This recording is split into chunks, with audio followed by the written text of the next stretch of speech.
Everyone around you doesn't see what you see. Have you ever felt as if everyone is out to get you at all costs? Hi, everybody. My name's Stuart Brisgell. That's David Solomon. We're on the Sprite Sides today. Welcome. This is the Rant Network. This is where we bring you an unfiltered, uncensored conversation on a range of topics. Lately, it's been about October 7th, and today is February 12th. This is a platform designed to give opinions, share thoughts and experiences and ideas from a variety of perspectives, and clearly an honest opinion without any media bias. Join us every Monday, Wednesday, Friday, noon Eastern for the latest news, pop culture, and so much more. Rants about absurdity, rants about modern life, and deeper issues affecting society. So sit back, relax, and join us on this exploration. David is literally, I think, the guy to talk about this. You know, we remember October 7th, the world got together to condemn one of the most horrific acts in history next to World War II. And some people are going to argue that there was the crazy, unfortunate disasters in other countries where thousands of people have been massacred, even leading up to Sarajevo, where the stadium for the Olympics was used to mass murder. But somehow, October 7th per capita, like if you really figure out the numbers, was genuinely the worst incident since World War II. You would think the world would stand behind a country defending its right to survive and willing to do anything to get back its hostages that were unlawfully taken, held against their will, in conditions below the Geneva Standard. United States used to have a policy, leave no person behind. It actually leave no man behind. Let's be honest. It's now no person behind. And they clearly have done this in Afghanistan, this administration, and probably has done it in other incursions around the world that we've yet to know about.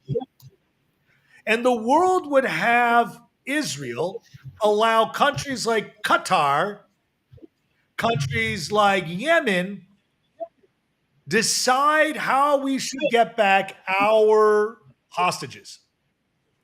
Seems like I want to go to the wolf to get permission to get into the den. David, did I start off right? Yeah, listen, you started off right, but I think that there's a lot more to it than that today. And folks, I got to tell you, over the weekend, over the last 3 days, what Stuart said about people remembering October 7th, it's fading in the memory. Yep, it's fading in the memory. You could see it in the media. You could see it in the questioning. You could see it in the politicians. October 7th is fading in the memory. I spoke to yesterday someone who actually visited the couple of the kibbutzim and the towns in the area that was absolutely destroyed, where the rapes, the murders, the burning occurred. He was at a loss of words as to explain what happened, even though I asked him. He says, you cannot understand and describe what happened. He goes, Holocaust survivors are calling it worse than the Holocaust.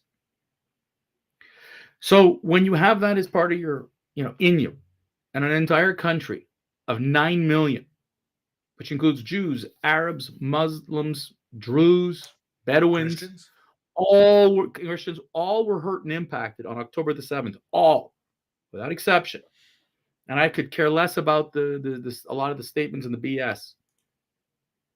But when you hear that this is about bringing home your hostages, bringing home your family, and there are 2 were rescued overnight in Rafah, and the only thing the world wants to focus on is that Israel, put in quotation marks, killed 60 people.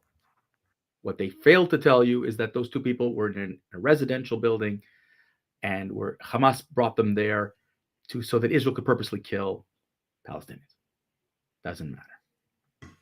Until now, the United States stood by Israel. One by one, many world leaders have lost the intestinal fortitude to stand by her because politically they were getting heat.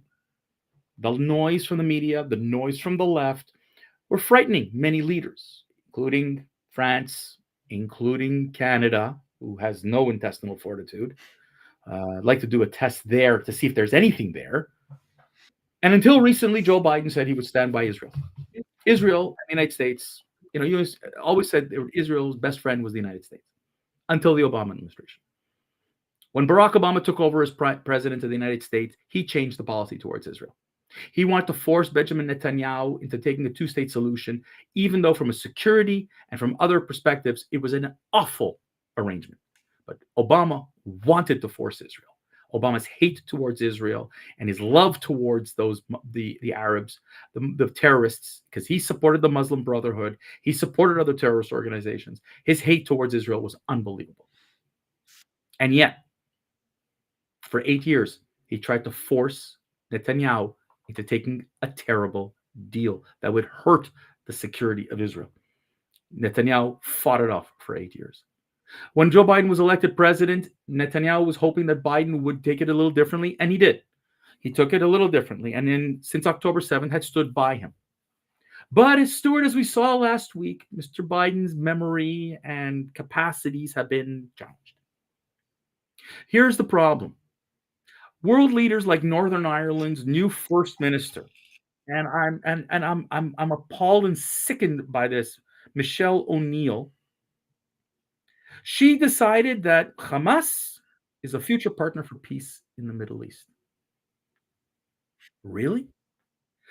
She's thinking that Hamas is like Sinn Féin or the IRA. They're the same. Oh, how little faith you understand and how you get that. We've seen the United Nations Relief Workers Association exposed for what it's worth over the weekend, Stuart. UNRWA. UNRWA, God bless them. They got people who ran UNRWA said, we had no idea there are terror tunnels under our building. No. Terror tunnels, their headquarters was based directly under, and I believe they have discovered access to UNRWA through there. Weapons, absolutely. Okay, but now the pressure's on the United States because the U.S. has been the last of the ones to hold off on condemning Israel. And now because Joe Biden's memory or his whatever has gone, the State Department, which is all ex-Obama people, has taken over. It looks like they're taking over and are wanting to force Israel into a two-state solution. I don't get it. That's like going to Osama bin Laden after he blew up the Twin Towers and said, you know what? Here's $1 billion. Let's be buddies. The hell is that crap? Israel is like, it's purely about creating not a two-state solution, Stuart, but a one-state solution. Well, it's a one-world solution. It's a one-state solution. World solution. No, sir. It's a one-state solution where Israel would be eliminated, and it's an Arab state.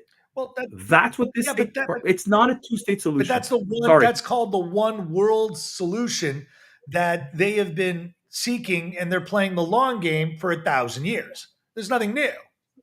No, I'm saying the State Department today has decided, just like, let's be realistic. Israel should not exist. It sides with the left. These are people who I hardly would believe even know what 9/11 was and are now excited to get rid of the state of Israel and put an Arab state in there. This is the abandonment. The United States is on the verge of abandoning her partner in the Middle East. Now, Stuart, I got to tell you, strategically, with Putin, North Korea, and Iran, China becoming a global threat, and China eliminating Israel would be a catastrophic decision by the State Department. David, I'd let you run for a bit. Let's talk about just history. You had the Axis and the Allies. The Axis line has been drawn now for quite some time. The destabilization of the United States from the top down is really the catalyst of a lot of these incursions. I truly believe that Israel has a right to defend itself, as does every other country, including the Ukraine. Now, I think that we're being invaded from the south. Some would say we're being invaded from the north and south. The ideological views are seeping into this country. And this country has stood for 250 years as a republic. But the government would have you not remember that it's a republic and that we have the right to choose. And the federal government doesn't dictate. We currently have a situation where the question, and the world is questioning President Joe Biden. Do you think other world leaders that have met with President Biden don't think he's one off and that he's being run almost like a Manchurian candidate? Because you know what? Do I think he's a good guy? No. I think for 40 years, his policies have always chosen the wrong side. But do I think that he firmly believes that he's being run? No, I don't think he knows he's being run. I think he thinks he's doing right by the country, and everything that he's doing is the right by the country. He doesn't fully comprehend the southern border. And it's sad. But Stuart, we're talking about I know. what we're talking about And in right now is regard, foreign right, affairs. but the foreign policy extends now to Israel. The Arab Yes. nations, really, you want to trust the state of Israel to the Arab world? No, the opposite. Right.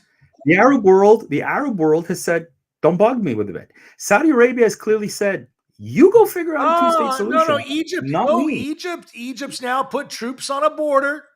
Yeah, but Egypt's put troops on the border to make sure that they don't cross into Egypt. They have no interest in getting involved in Gaza. So the Palestinians can't go to Egypt. Are they Muslims? No, Are they Muslims? Stuart, the Palestinians can't go to Egypt or Jordan. It's the borders were closed ages ago. Wow. The point of the matter is that the world, and again, the pressure, listen, I'll tell you what sickens me, okay? It's the depth of hate and anti-Semitism. Israel played basketball. Young girls play basketball against Ireland. Okay? The Irish team refused to shake hands with the Israeli girls. Like, this is the world we're in today. Yeah. Israel is a pariah in judo, the Iranian fighters refused to fight the Israelis. You're comparing forget Iran. What the hell are you comparing? Iran hates Israel. Fine. And they know that if they go back to Iran after shaking the hand of a Jew, they'd be hanged. No, losing. That too. And the Turks and other Arabs, I get it. But this is a country that is part of the European Union, or was part of the European Union, claimed to be part of like a relationship with Israel, and refused to shake hands with it. Like, this is sports. So the pariah state, Israel is a pariah state, worse than Russia, who, by the way, continues to bomb Ukraine, who continues to kill people indiscriminately. And there's not one resolution, one force. Nobody's forcing Russia into taking anything. No one's forcing anything. But here, Israel is going to be forced against her will, against her better security, because a bunch of anti-Semites who can't take the pressure, who love the left, or whatever you want to call it, are willing to throw Israel under a bus. I think it's a horrific idea, not just for Israel, but for the world as a whole. You want to fend off our enemies. And I'm sorry, Russia, Iran, China, North Korea, these are our enemies. And they want our destruction. And Hamas and all the rest of those proxies are part of this gang of hate. Getting rid of Israel would be a colossal mistake.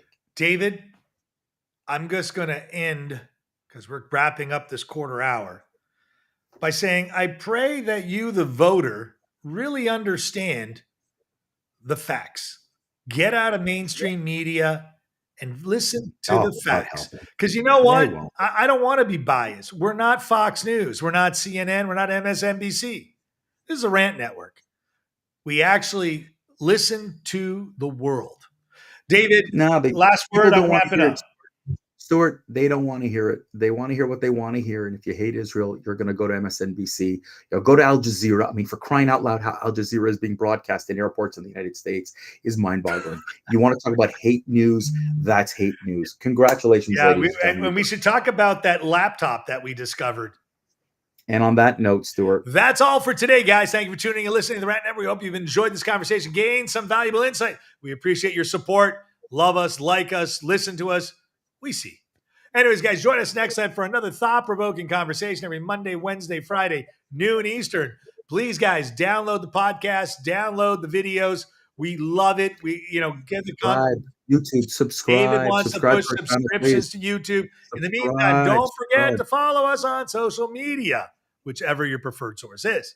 Remember, we're always interested in hearing from our viewers, and we also want you to keep in touch. PM us. Next time, keep on ranting. David, wrap it.